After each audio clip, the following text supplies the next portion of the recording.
Um, all right, well, thanks everyone for coming out this afternoon for our discussion of dialogue partners. I know there's some people who I don't think have attended dialogue partners in the past, so this is an event we do at Race Scholars once a semester where we'll all read, a common book broadly related to race, and then we'll come in and have kind of a broad seminar-style discussion about it.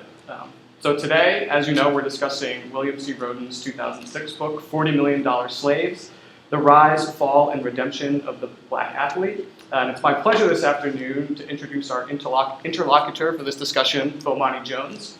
Bomani grew up here in the Houston area and then studied economics at Clark Atlanta University.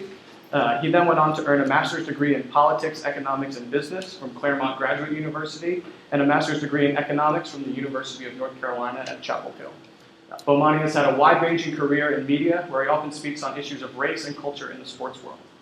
He has been the host of a radio program called The Morning Jones on Sirius XM Radio and also hosts a weekly interactive internet show called The Evening Jones. Bomani has written as a contributor to SBNation.com, and his writings have also appeared on ESPN.com as well as in the New York Times.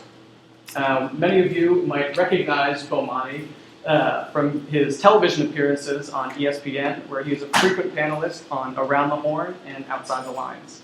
We are extremely excited he's agreed to come and join in this discussion with us today, so please join me in welcoming Bomani Jones.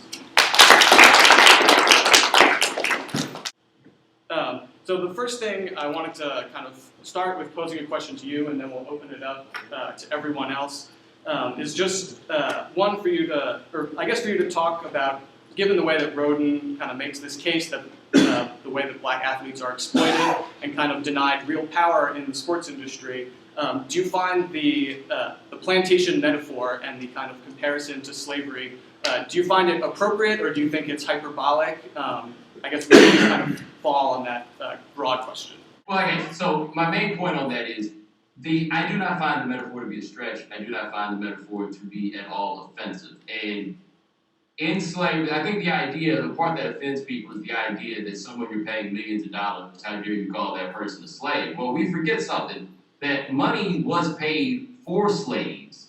It just wasn't paid to them. So I think it kind of begs the philosophical question as to whether or not you can sell your own freedom and whether or not unwittingly athletes have been asked to sell their own freedom for this money and then wind up, while they have money, still ultimately being powerless slaves. And there was never any point that I felt as if Rhoden stretched in order to make that metaphor work. So I like being around academics on things like this because you can actually make a slavery reference without having people just completely lose their minds. So does anyone want to respond to that to start, or start with their own kind of thoughts on the overall plantation metaphor and the slavery metaphor? Bomani, would you speak, though, to that plantation metaphor at the college system, which is obviously very different than the professional system? Right. Well, let me give you an indicator of how hypocritical we are about people making slavery references. I often make references to college athletics being situation, and nobody ever takes offense. Right now, you're going to have to explain to me how a prostitute is that much different than a slave in the grand scheme, right? Like we talk about white slavery and all that stuff. People get mad when you talk about slaves. You call them pimps and prostitutes, nobody has a problem. With college athletics, I think that's so much like a pledge. I mean, the obvious part, of course, you make the arguments that the guys don't get paid, and yes, they receive certain accommodations that make life easier, room, board, healthcare, such and such. But those are all things that are the kind of investments that you make to any piece of capital, right? If you had a tractor, then you would make sure that it was gassed up, you make sure that it ran, you make sure that the blades were sharp, all of those things. Those are the same provisions effectively that you wind up seeing that college athletes receive. The most telling part to me, though, about college athletics, when you talk about a plantation metaphor, is the only part of the collegiate athletic landscape that has truly become integrated is the playing field. Coaching staffs aren't really integrated. You'll have a couple of black coaches here and there, but by and large, not to the point where you can say that they've been fully desegregated. The crowds are typically all white. The press box is pretty much all white. The athletic directors are all white. All the way through the line, the only place where you really start seeing black people are on the field. And you only saw integration go as it typically has gone historically in this country, which was as needed. You saw the southern schools begin to integrate as the northern schools already had and were winning up a boatload of championships. It's no coincidence that the Big Ten has not won but 2 national championships since the Southeastern Conference integrated. It's also no coincidence that outside of Alabama, there was only one SEC team to win a national championship between 1959 and I want to say 1998. These are all because all these things tied to integration. But I think that when you start talking about the college athletic playing field really being a plantation, even if once you get past the money part, what people do get paid or what people don't get paid, if you simply look at the dynamics of power and the arguments that people say make it a good enough deal for those guys to participate, because a plantation, of course, we know does not necessarily have to reflect slavery. And people who work on plantations are basically being exploited because of a lack of options. And that's exactly what I think happens in college athletics.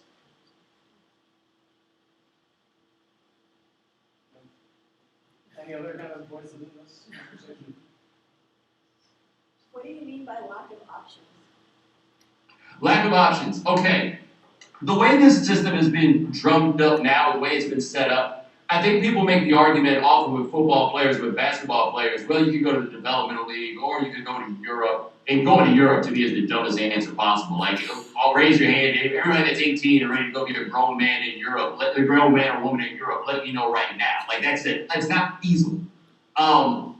If you are a top-notch athlete, there is a value for your services. And we know there's a value for these guys' services because there's a long line of people willing to pay them, right? It's not as though we can't find where the money would go to pay the guys. There are people all over the place fighting over themselves, breaking rules, running the risk of going to jail in order to pay guys to play college football, play college basketball. I mean, clearly there's a market. The economist in me tells me the market is right there.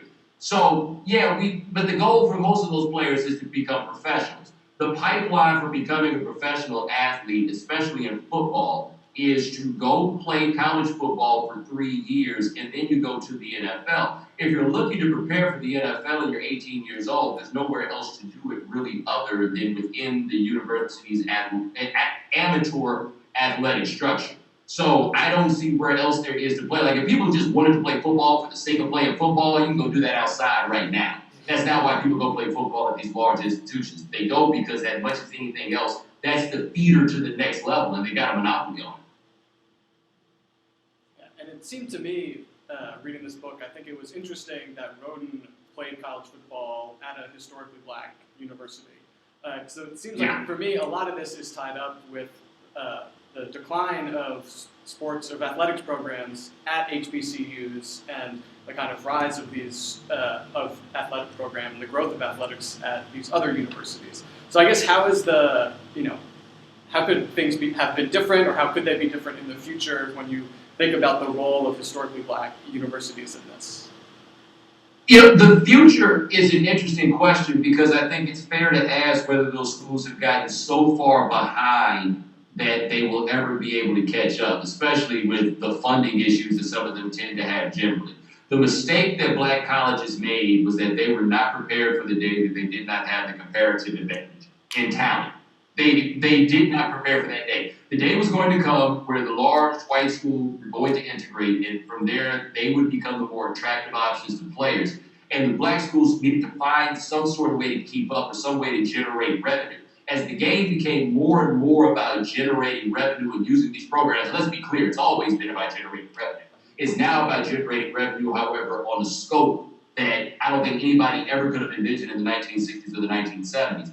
They were not prepared to do that. The black college athletic programs, by and large, are poor at generating their own revenue, often poor at recognizing when something is worth the investment for the revenue generation. Like, I've had ADs tell me about the difficulty they had explaining to their boards why they needed to invest in a new scoreboard, because the scoreboard was going to have room for advertisements, and the advertisements were going to bring in revenue, and they need revenue to build facilities, because you're asking these guys to come play ball, and the facilities at the big schools are so big, because since they don't pay players, they put all the money they would have given to players toward recruiting players. So if you go to Oregon and see the flat screens all over the place and everything that they've got, and then you go visit Texas Southern, you're not going to wind up going to Texas Southern. So how in the world could the black schools generate enough revenue, especially in this current economic climate, How can they generate the revenue to wind up competing for players? The thing they always took for granted that they had.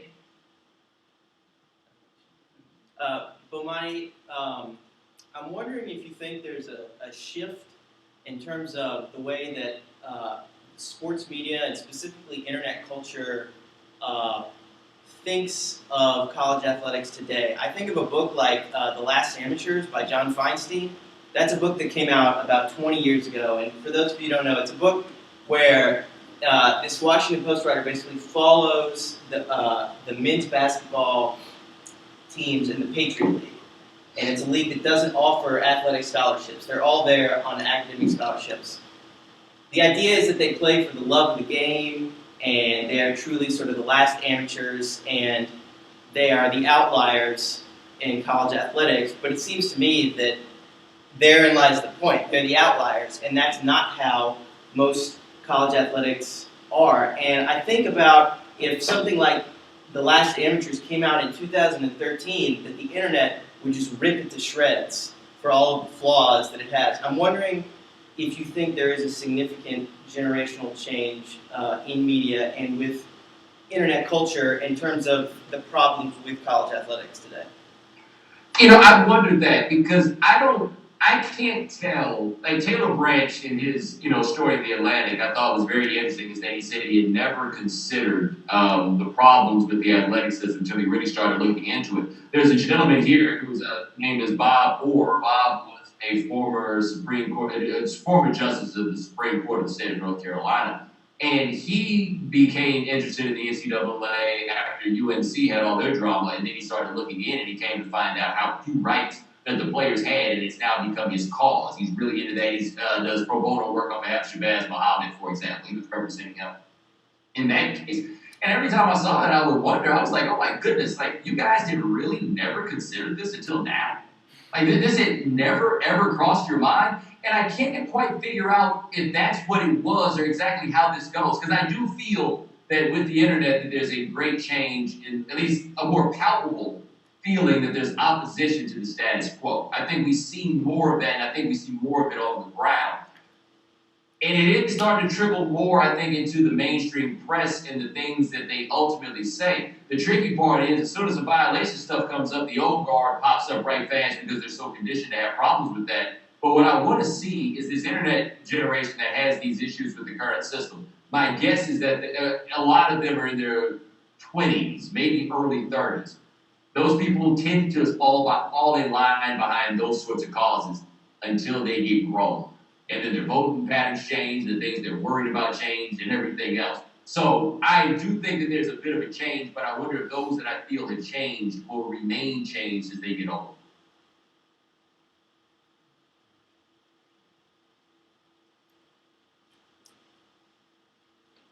Right, one of the... Go ahead. Okay.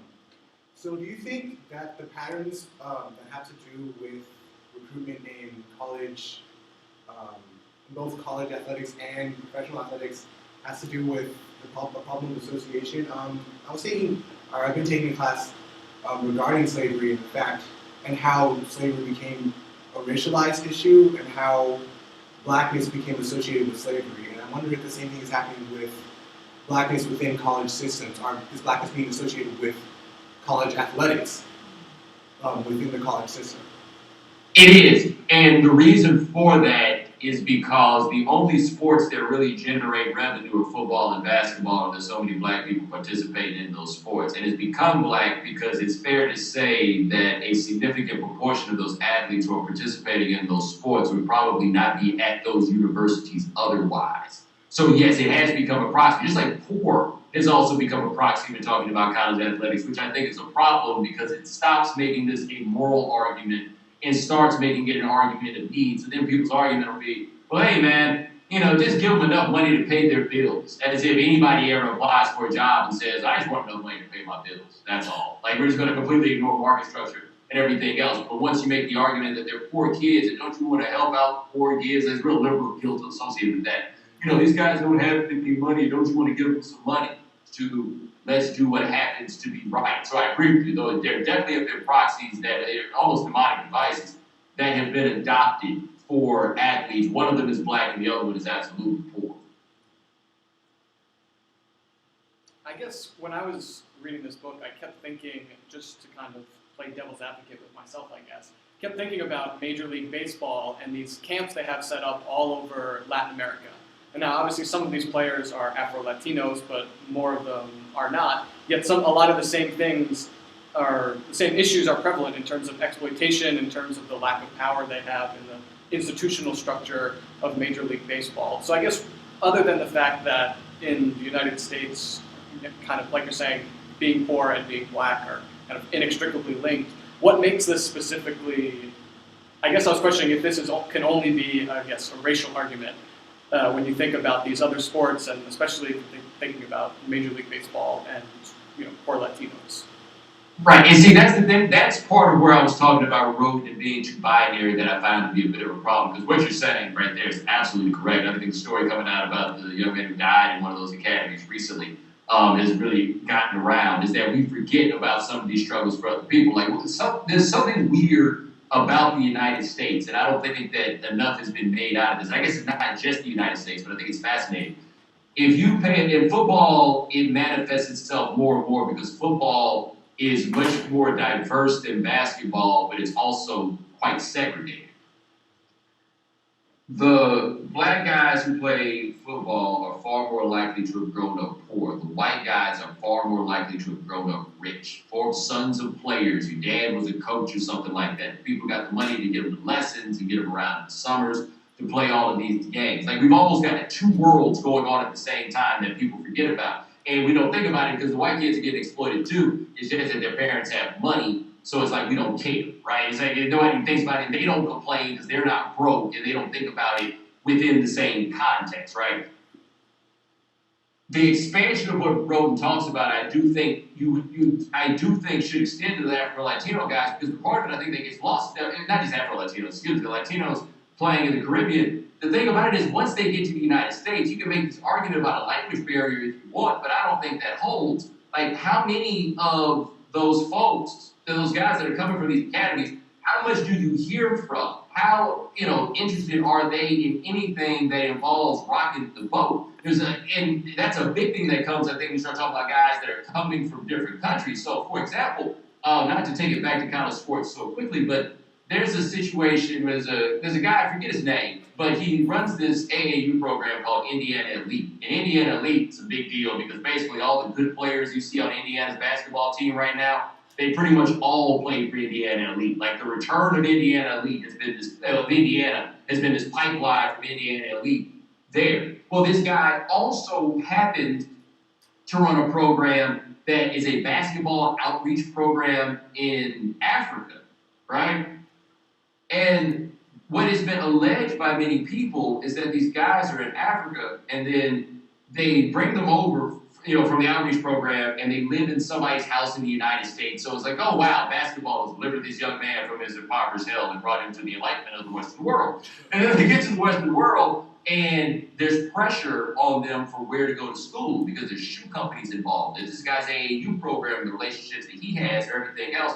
And it feels as if guys are afraid to do what they want to do in terms of their school choice because they're afraid they'll be sent right back to where they came from. That's a very, very similar thing, I think, that happens with the guys in the baseball academies. They give them this money up front. That's not really a whole lot of money to get them over, but if you're the Dominican Republic, $30,000 could possibly change your world.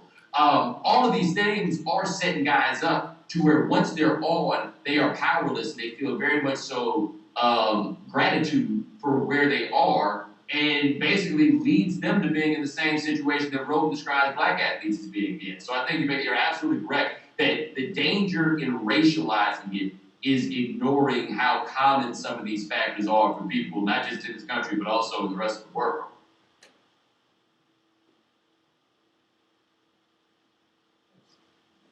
I've been thinking some about, I think part of his argument definitely centers on, black control of capital within sports, right? But another part of it is that some of the most well-positioned athletes need to kind of step up their discourse and talk about it. Specifically, Michael Jordan is the one he pulls out here. And I was thinking, And I couldn't help but to draw a parallel thinking about President Obama and talking about race. Specifically, I was thinking about kind of the discourse about Trayvon Martin and about how when he first said that if I had a son, he would look like Trayvon, that kind of shifted the debate, and all of a sudden, there was a really interesting piece in The Atlantic by Ta-Nehisi Coates that kind of talked about how everything kind of shifted. All of a sudden, it became, a lot of people started to criticize that race became an issue. And all of a sudden, it wasn't, people weren't necessarily mourning this. It kind of moved on to a different discursive phase. So I wonder, to what extent do we have to worry about that if, a well-positioned athlete like a LeBron James or Michael Jordan, how should we, or how should they, what is a good way to go about that, to bring up that discourse, to move things forward? Because I do think it's important that they should do so, or is it even effective? I'm just curious, everyone's opinions, especially yours, Bomani. Yeah, well, I think it's a two-part issue. One, I think we need to ask the very real question about how many of these cats are legitimately capable or qualified to begin the discourse that we talk about, and how you fix that. That's what Rogan talks in the book about the conveyor belt, where his basic idea or the notion that he's positing is that you get these guys on the money train early and you can keep quiet forever, right? Now, the part in that I find to be interesting is that most of these guys aren't going to make endorsement money, right? There's only really a small handful of guys in any league that's going to make legitimate endorsement money. Like, what's their fear? It's pretty much a bottom line sort of thing from there on your talent. Except we've got examples like the Craig Hodges and Mahmoud Abdul-Raufs of the world, who were quite obviously blackballed from the league for political type issues or for stands and such like that. I don't think guys aren't afraid of losing endorsement money. I think they're afraid of the day that they become fringe players, and the difference between having a job and not having a job could be that, right? So that part, I think, is the greatest impediment to the discourse, is there is a legitimate fear. And look, man, there's a great historical track record about the game will stomp you down if you get a little bit too far out of hand. Now, as for like the Trayvon discussion, I thought it was a great point, and Coates put it very well, that all of a sudden when Obama said that if I had a son, he would look like Trayvon, and suddenly this became racialized, and how do we improve this discourse? That is one of those things that the media doesn't help this, but we kind of societally have to be better. Like, one thing I am not so big on doing is chastising guys for being afraid of the backlash that comes from mentioning issues of race, because I deal with it every day, and I'm equipped. If somebody who wasn't equipped had to deal with it, I don't know how in the world they would possibly do it. And how to improve the discourse really involves a level of patience from people and an understanding that the discourse itself is necessary. So in the 1960s, people were like, oh, athletes aren't like they were in the 1960s. But in the 1960s, everybody was talking about everything in some sort of way. You really saw it stop in the 1970s and not carry on again. And that wasn't just about athletes. That was really more so about the society at large. One of the things I found interesting about that chapter was, and one of the questions it raised for me was when he was talking about Chris Webber and how there was pressure on him to attend an HBCU, and these, how people were kind of pushing him in that direction, a direction he ultimately decided not to go. And it made me wonder if an athlete now who is supremely talented, a 5-star recruit or whatever, chose to go to an HBCU, would his, professional career, would his possibility of playing professionally be diminished at all? Would people, would teams, if Robert Griffin had decided to go to an HBCU, would people be more wary of choosing, selecting him so high in the draft because he, did exhibit this kind of political consciousness and this, unwillingness to kind of go along with an exploitative system? I don't think so. I honestly do not. He wouldn't necessarily have to get up on the soapbox to say, I'm going to, I will be attending Prairie View to stick it to the man. It would probably be best not necessarily to go about it that way. But let me tell you this, especially with the NFL, man, they will draft you anywhere that you play. It's worth noting that when we had this highly segregated system before, the NFL had no problem going and drafting guys from black colleges. Black college football was the number one, in terms of quality, the number one college football option until probably about 1972, give or take. I don't think that the leagues would really, really care. Now, if you got the guy in the interview and say, well, Robert, why did you decide to go to Prairie View? He says, I was tired of being bound by an exploitative system. You're probably going to have some problems, right? But I don't think, like, Chris Webber would have gone to a black college. Chris Webber would have still been, at 6'10", he'd still been the number one pick. There'd have been some questions if he was like 6'2", and a guard about level of competition or whatever it is. But never forget, granted, he started at Arkansas, but Javaris Jackson got somebody to take him in the second round out of Alabama State. And damn it, if somebody's taking him in the second round, they'll take you in the second round too. And then I guess going on this question of whether or not athletes are speaking up and taking a more prominent role in addressing these issues or bringing up these issues to the broader public, I had kind of, and I don't know if we'll want to talk about it because it's kind of a weird historical question, but in his first chapter, when he's talking about this boxer, Tom Molyneux, who frees himself, or who earns his freedom through boxing matches, and then moves to England, and becomes this kind of international boxing star. Roden seems to be like he's celebrating this story, but it seemed to me that Molyneux was very much like he didn't.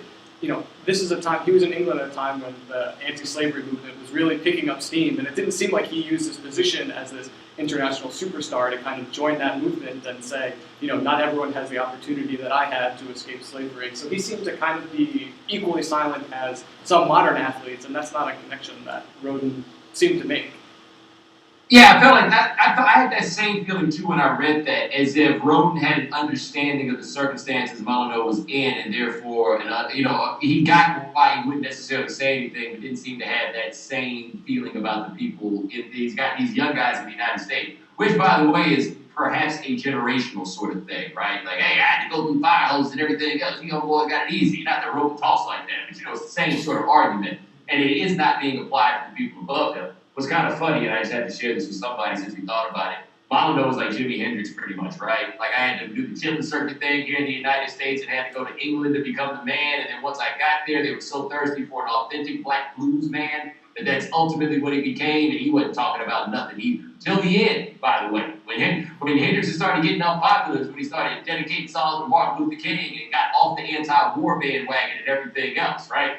Molyneux was almost basically that same guy. Like if you wanted to be that guy, I used to be a slave. I just don't want to be a slave no more. That's, I don't think, terribly dissimilar to the condition a lot of guys are in now with the basis of poverty. And I'm with you in that. I think Roden had an understanding and sympathy of his forefather that he did not have for his progeny, shall we say.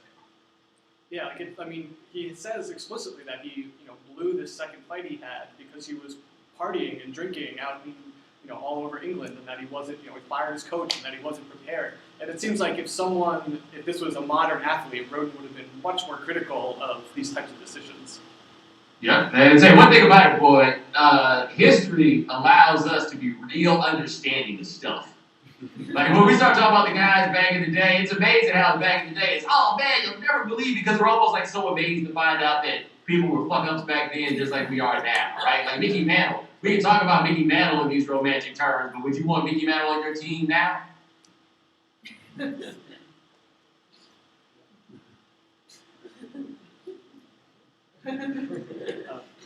Bomani, one thing that, because I've been, I started college in the mid-'60s, and I was at University of Houston when they just integrated their athletic program, and I saw a lot of this utilization of these athletes. I believe the first black athlete to graduate from the University of Houston was like 20 years after they had integrated.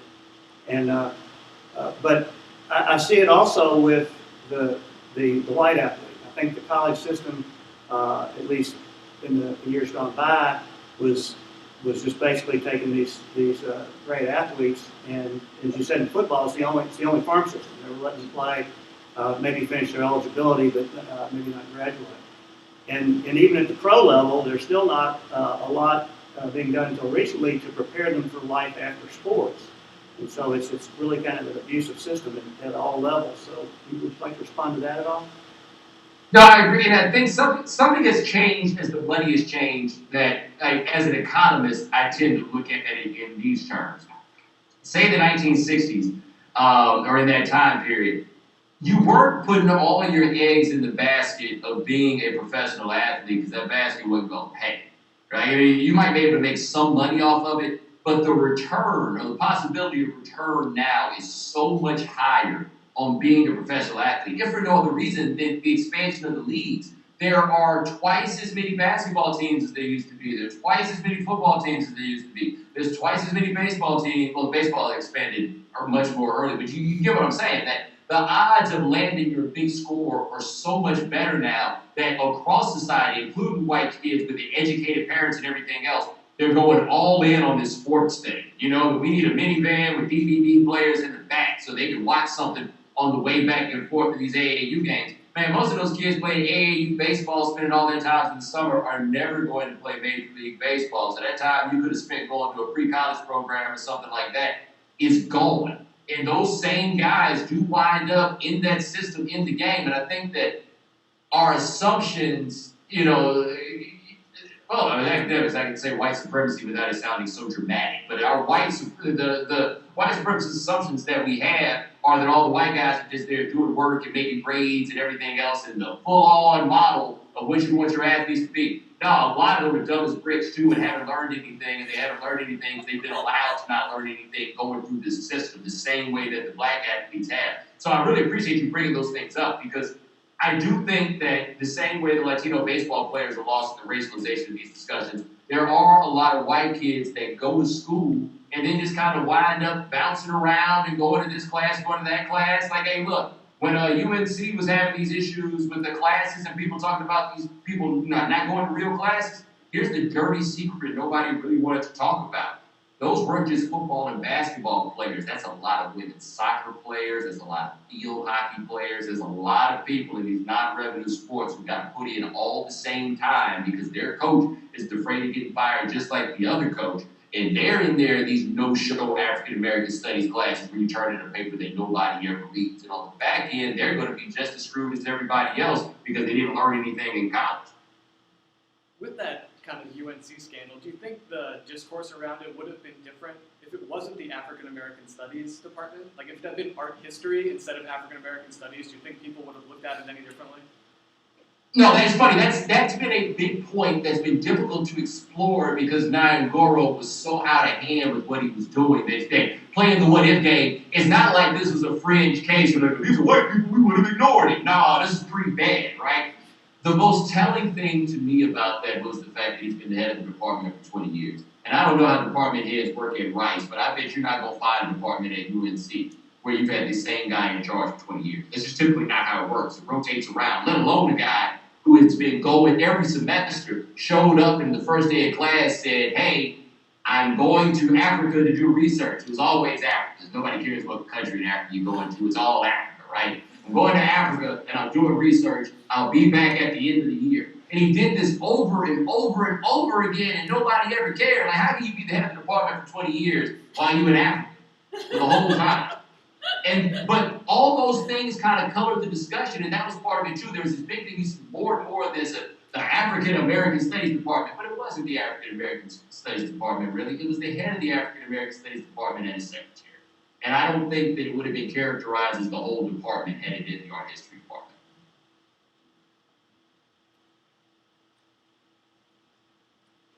I have one. One of the things that I have been thinking about with this process, and tell me if this makes any sense, was the paternalism that seems to run through a lot of this. And by that I mean, often, you kind of talk about this idea of sports saving these poor young black men. And they're also often framed as fatherless. And I thought of like this story of Kellen Winslow Jr. and his father kind of objecting to the recruiters going around him as if they assumed there was no father. And I just kind of thought, that made me think of the idea of the coaches as these kind of father figures, as saviors. It's framed that way. I don't know if their relationships are actually played out that way, but it seems to be often in the discourse. And so these are father figures who step up to teach them how to be a man, and by which we mean kind of a middle class, kind of acceptable to, white majority, man. And does that happen? Does it look like that in the college system? Does it continue in the pro system? And does it contribute to difficulties of athletes rebelling in a sense? If they're framed that way and it's set up that way, and this also kind of pluralistic kind of father-son teaching masculinity way that makes it hard to reject that authority. No, I think you're correct. And one thing I've always said, boy, when you're a kid, the worst thing you could ever do is to be responsible for your parents' well-being. right? Like, I always feel bad for child stars. They're keeping the lights on in their houses. That's why your coach can't be your father, right? Like, the idea that the coach is the father figure, no, because you are, your father's well-being is dependent upon your performance. You can't have that. That's the wrong thing. It's, the paternalism is staggering. It's bigger than I think people realize, and it's so ingrained that people don't think about it. So there was a story last year. The Rams drafted this malcontent named Janoris Jenkins, who I don't think he was that poorly behaved. He's got a bunch of kids out of wedlock and couldn't pass a drug test, but I mean, okay, right? Anyway, he wound up going to the Rams. The Rams drafted him, and the Rams told him that they would not allow him to sign his contract unless he agreed to sign on with a financial advisor. A financial advisor who coincidentally was the head coach's financial advisor. And people looked at me like I had something wrong with me because I thought that was insane. They're like, well, if more of these guys had somebody looking out for them, they wouldn't have these problems. No, the problem most of these guys have is they sign up for bad financial advisors and their money evaporates, right? But the idea that somebody would think it was appropriate and then to say on the back end of it, well, he needs somebody to help him with his money, so you make him do it. You're allowed to set your money on fire if you want to do so. That is an example of the paternalism. Another one I think on the father figure thing with Coach that is really interesting is this year at signing day, so I guess this is a month ago. Kid's name is Landon Collins. He played running back in Florida. He's a 5-star recruit from Fort Lauderdale or something like that. So, his mother has this laundry list of issues, substance abuse being one of them. The young man wound up moving out of his mother's house and in with his high school coach. Because we all know high school coaches just do this for any old football player, but especially the 5-stars, right? This blindside sort of thing that's become fetishized. So he goes and lives with his coach. His coach happens to be good friends with Brett Bielema, the head football coach at Arkansas. The kid decides that he wants to commit to Arkansas, and that's where he wants to sign his letter of intent to go. Signing day comes around. Your mother has to sign your letter of intent. And his mother took the letter of intent and jetted out of town, and everybody's talking about, well, how dare his mother do this when this young man obviously wants to go to Arkansas. I'm like, let me get this straight. You're telling me that a kid from Fort Lauderdale, Florida, wants to go spend 4 years in Arkansas, and coincidentally, his high school coach, who he coincidentally lives with, and that coach who coincidentally is friends with the head coach at Arkansas. But I'm supposed to look at his mother as being the one who has her own personal agenda. You see what I'm saying? That's how built into this that the paternalism happens to be, that I'm supposed to believe necessarily that this coach, who has so much to gain from this player, has the player's best interest more so at heart than his mother. Part of the blind side that people don't like to talk about as it carries over is the current coach at the University of Mississippi was Michael Orr's head coach in high school. So he got a job off of this by riding Michael Orr all the way to Ole Miss. But I'm supposed to assume this boy's mother, problems though she may have, cares less about his well-being than this high school coach who put a stamp on his boy and sending him to Fayetteville, Arkansas. I think it's interesting the way the paternalism doesn't stop at the college level. And I think David Leonard's book talks about this a lot. So his book talks about the malice at the palace, the big brawl that happened at a Pistons game. So I can't remember how long ago it was. 2004. And talking about how in the aftermath of that, the media is, and this happens whenever, athletes get in trouble with the law or otherwise, saying that these are, children, these people can't control themselves, they need some kind of structure in place to, make sure that they, aren't jumping into the stands or aren't getting arrested or aren't getting into trouble. And these are, the same exact types of arguments that people use against free blacks in the antebellum South, saying that these people can't survive in freedom, they can't, they're just going to, get drunk and gamble and lose all their money, that they need the structure of the slave system in order to kind of keep them in line. The parallels between the two, between the two discourses are striking. No, it's fascinating you mentioned that because when people talk about whether the slavery argument is inappropriate or not, I taught a class at Duke in the spring of 2008 called the Black Athlete in America, and I'd never taught a class before, so I was like, I never forget, I was talking to my father. My father's a professor, and he looks at me and says, so I forget what exactly the term was he used, but basically he's just like, so what's the common theme for the class going to be? I was like, shit, man, I was just going to get up there and talk. So all of a sudden I had to, like, come up with the structure. And what I did, wound up doing was, I took 6 athletes. I took Jack Johnson, Jackie Robinson, Ali, Jim Brown, Michael Jordan, Allen Iverson, and got pretty good bios on all of them and some supplementary text to go around them. And it was startling how we found the similarity in the rhetoric had not changed between Jack Johnson and Allen Iverson.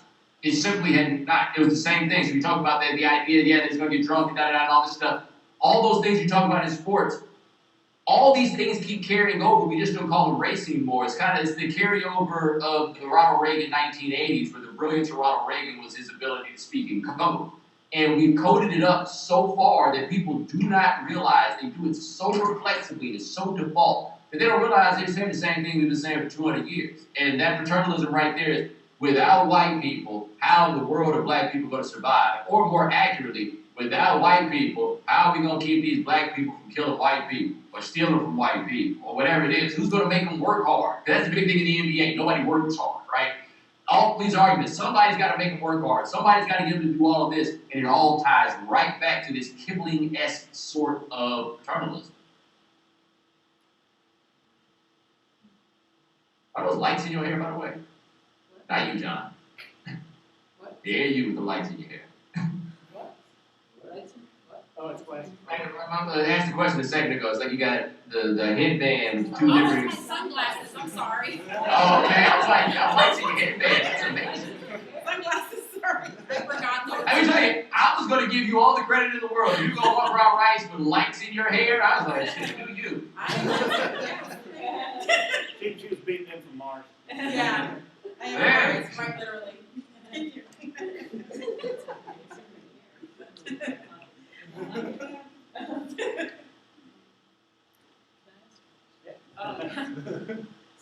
Bomani, I'm wondering about what to do next about the issue that Rodin's presenting. So, do we need to pay athletes less or nothing at all?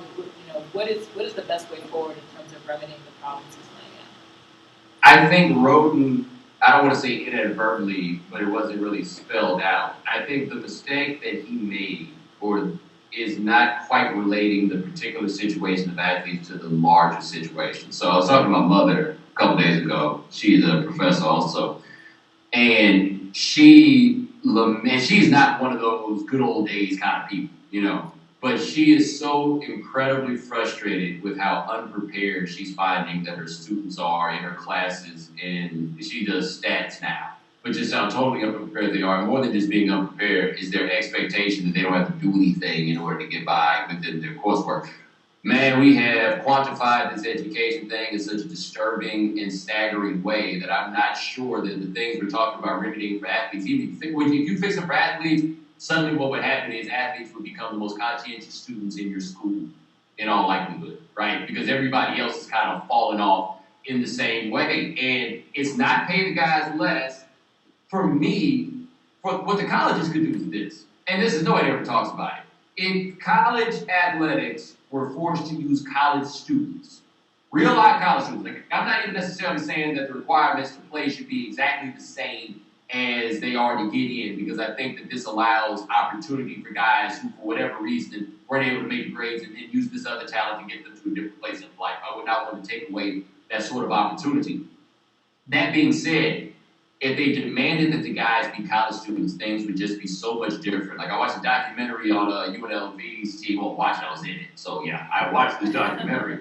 And you see Larry Johnson and Stacey Augmon and those guys, and Greg Anthony's a bit of a special case. But you see those guys and you listen to them talk, and look, Larry Johnson's from Oak Cliff and Dallas, right?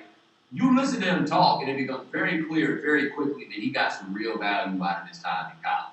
Right, and I forget this, like with my dad, I was talking to him about something, and I'll never forget, he looked at me and said, well, I didn't sound like this when I left Oakdale, Louisiana, being the town he's from. And it never dawned on me, that there would be this space that he made up between guys. I just know him forever. And these are the things that you get out of college. Those guys get robbed out of actual college, but you can make the argument they're also getting robbed out of high school, because if any of us, they told us we didn't have to do homework in high school, we wouldn't do it either.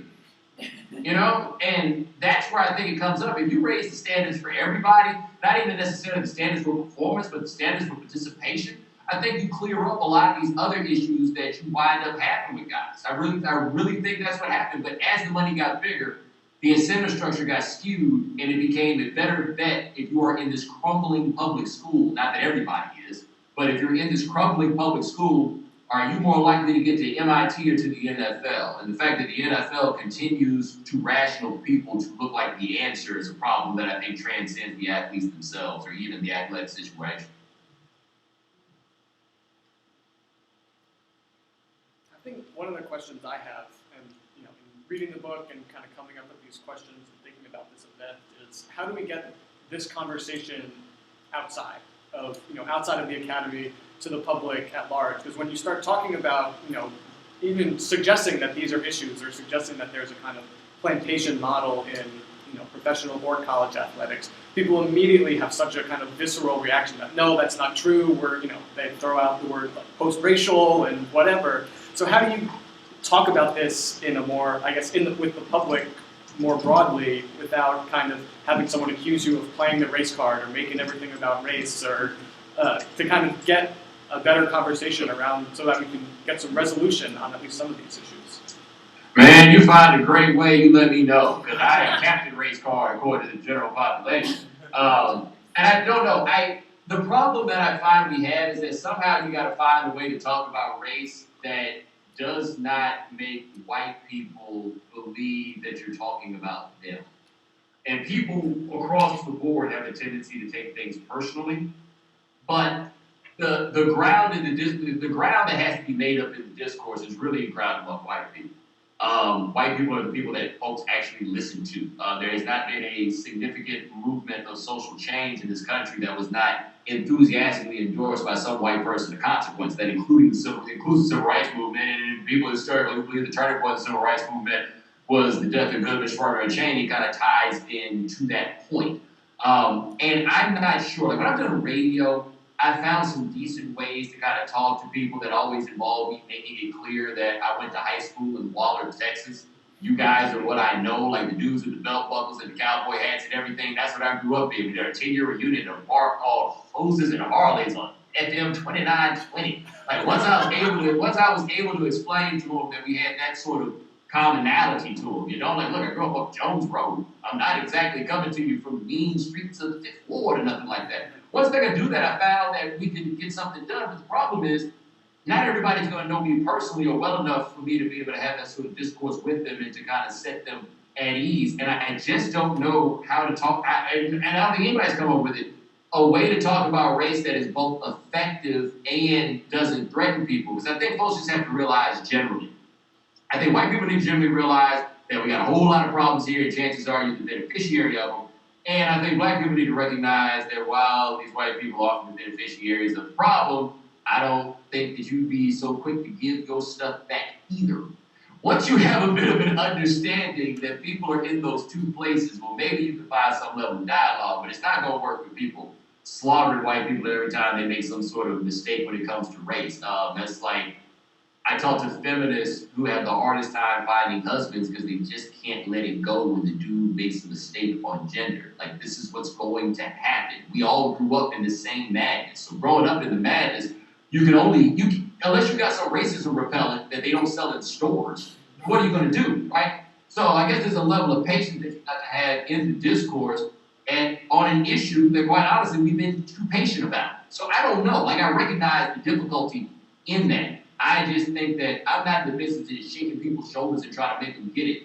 But I do think you can't be afraid to shake the shoulders when the time comes, Yeah, I think people are hesitant to admit that you can be, or I guess maybe it just isn't brought up enough, that you can be the beneficiary of kind of a racist system and structures without being a racist.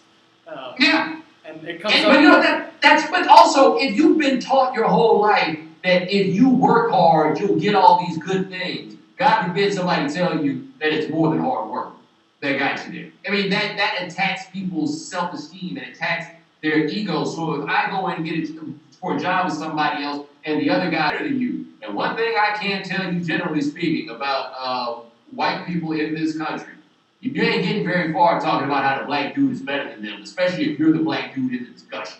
And things get ugly real fast at that point, because the whole notion of race is the idea that even the lowest ranking white man is over the highest ranking black man. You know, so much of that is ingrained, and there's so much to be teased out and so much to be unraveled that it's just going to take a whole lot of patience. Maybe not as much patience as we have exhibited, but maybe a little more than people want to give. Well, I'm wondering in terms of starting this conversation and making it productive, do you think that there are ways, and I think some of the illustrative examples you provided kind of allow us to see ways that, you know, more than just black people suffer from this type of system. Like, it's not just something that impacts young black men, but it actually does do damage to others. And so even if we could say it's about race, the implications can be felt even more broadly than just like one racial subpopulation. What do you Because the only people I think that are really trying to convey that idea in this country to have I don't know if a significant level of traction works, but just a level of traction, have been the Marxists and the unions. And neither one of them are very popular these days. But they're the ones that have to cause that kind of worked in that direction and made those points, because nobody wins with racism. Like the NFL, the coaching thing, I was trying to explain to people that the biggest beneficiaries from this Rooney Rule that forces them to interview black candidates are the teams, because suddenly they're more aware of the labor market in a way they would not have been otherwise. Like they're the ones that actually win from doing this, and they don't want to win. And I think it's really interesting the public backlash against the Rooney Rule. Like it doesn't say they have to hire a certain number of black candidates. It just says that they have to interview them, and then when no black candidates, either they just pay the fine for not interviewing black candidates, or one doesn't get a job. People are so quick to say, well, there must not be any qualified black coaches out there. Despite how long the NFL has been a league dominated by black players, that none of those people are better than the 50 guys that keep shuffling through the coaching jobs. None of those ex-players or anyone are more qualified than those kind of select tiny group of people. Well, I think that people legitimately believe that the distributions of all these labor markets, I think they believe that this distribution is not the result of market failures. I think they legitimately believe that this is just kind of how it happened to work out. Because I think if you ask the median person on the street of any race, black, white, whatever, they would tell you they think that black people are less intelligent. They might not tell you that immediately, but you can then kind of tease it out after you figure it out. Because you see that deal with people all the time. It's like, oh man, well, I guess they just whatever happened to hiring the most qualified person. I'm like, well, when the hell did people start doing that? Like that would be newfound. If you acknowledge that there's an existence of racism, people are just of the belief, or want to be of the belief now, that there is no racism. Because if you say there's no racism, then whatever you've achieved has been on your own merits and it makes you feel better.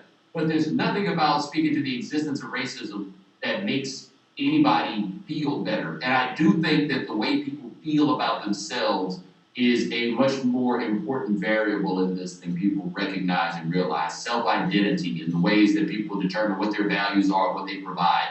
That's huge. And racism has been used to prop that up in many, many, many cases. Look, I was reading, since being a race scholars forum, I was reading, the new Jim Crow, Michelle Alexander's book on mass imprisonment and putting people in jail.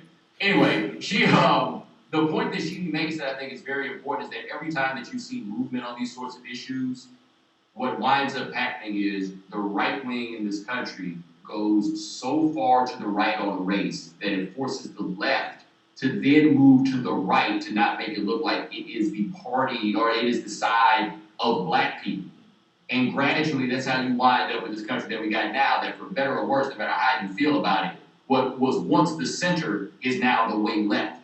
And that's how that winds up happening. And what they do is they exacerbate the fears of those people and their identity, all the identity issues and everything else those things thereby become exacerbated. Because if you think about it, the days of segregation, because of the existence of these two different sets of institutions, it was very possible for black people to reach a level of class that was superior to like a median white person on the other side, because you could be black and then have the potential to own something or whatever. Well, how in the world is he getting to own something that I don't? Well, I guess we'll have to go take his stuff. And it just gradually goes like that, you know? And that, I think, is the biggest thing that hamstrings the discussion, is that the person with no desire to productively participate then throws the discussion to such an extreme place that you're just holding off with the little bit you got. And you can go back to the William Giddings Bryans of the world and everything else, and I'd say since George Wallace got, I want to say 13% of the vote, which is a really big deal, we've seen the continuing exacerbation to the right on these things. In fact, the 1990s was probably the time more so that we saw people become more progressive in these discussions, and that's when Clinton decided, you know what, I need to shut down this welfare and show these people I'm tough on crime. It was his jump to the right. And that keeps happening, and I think that's probably more destructive than anything else.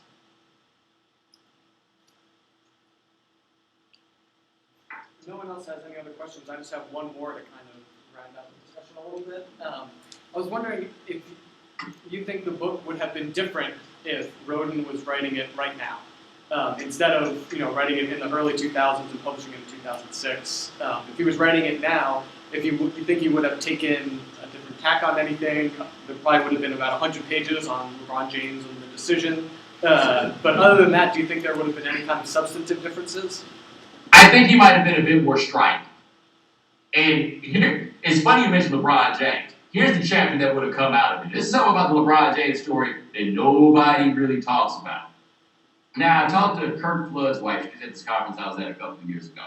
Now, keep in mind, I think she's a little bit flighty. She's told us something about how she had just talked to Kirk, and if you don't know, Kirk's dead. But she absolutely put LeBron James and Kirk Flood side by side. She absolutely saw LeBron James as a continuation of Kirk Flood's legacy. Now, Kirk Flood has become a lionized figure over time for what he sacrificed, in the name of free agency. Now, important to note that that wasn't Kirk Flood's cause. He was losing the grip on his life and needed something to do and had nothing to lose, so he said he'd go take Major League Baseball to court. But his wife saw LeBron as of same lineage. You never saw any such thing written. You never saw like trying to give her a call or anything like that. Like the whole positioning of LeBron James is intended to be on the other side. Flood is a guy that Roden looks at as someone who bucked against this notion of being the slave, even though I still contend that Kirk Flood was nobody's social revolutionary. He just wound up in the middle of a social revolution.